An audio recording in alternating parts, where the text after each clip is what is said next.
I looked through your blogs for any information about He Jiankui, who was, I think, imprisoned. Um, you haven't written anything about him lately. Tell the audience a little bit about him if they don't know about him. And is he a hero or is he a monster? Yeah, so old He Jiankui. Um, wow, where to start with this guy?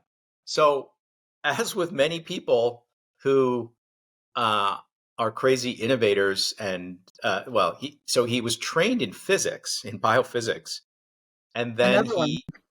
he did a postdoc in a very famous lab at Stanford um, under another converted physicist named Steve Quake. And then he got a faculty position, went back to China at a very good university, actually, in China. And he was incredibly interested in CRISPR when it first came out.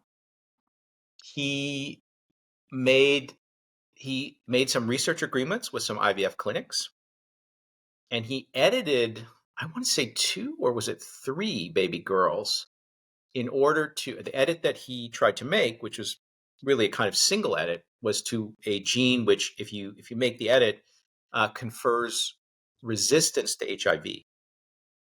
And this particular mutation that confers the resistance to HIV is more common in Europeans than in other ancestry groups, possibly a remnant of some kind of plague or Black Death like selection that happened a long time ago. The father of these little girls himself was HIV positive. So there Oh, was a wow. family reason why that couple was particularly interested in their daughter, because they knew that their daughters would be around the father and they wanted to make them HIV. It wasn't completely crazy, the motivation. I never saw Uh, that in any reporting. Yeah. yeah, you have to go. There was actually a very famous, it just happened when all this news broke. The news was broken by a reporter, Antonio Regalado at Yeah. MIT Technology Review. He broke the story. Kudos to him because there's so little good investigative journalism these days. But he broke the story by just finding maybe the abstract of the talk ahead of the conference or something. But if you want to get things from the horse's mouth, you can go and watch the 1 hour seminar that He gives about his work. And that's like so much better than all the journalistic crap that's been written about it since then. Mm.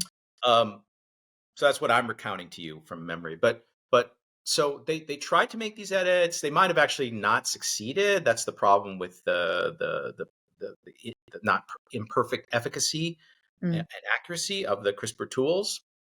Um, Now, when it first happened, it didn't seem like the Chinese government was that alarmed by this whole thing. There were some excitable Western scientists in the audience because it was a big international conference in Hong Kong, I think. Uh, they got very excited, and the journalists got excited, and Antonio got everybody excited. So all of a sudden, and this is a weird phenomenon that people in the West will not understand, but still many Asians are very conscious of what Westerners think of them. And so Yep. if Westerners tell them, no, no, no, no, this is bad because, wait, we're helping these little girls, right? No, this is bad because there was this guy with a little mustache and, lots of bad things happen. So you should not try to make little girls resistant to HIV. Yeah. So all this excitement happened. The government decided what He did was wrong. Now, they did find some issues, like he hadn't filled out the paperwork right. Maybe his IRB wasn't up to snuff, all kinds of stuff. Anyway, they locked him up Yeah. and his career is kind of ruined. He lost his job at the university. Um, that's kind of the He Jiankui story.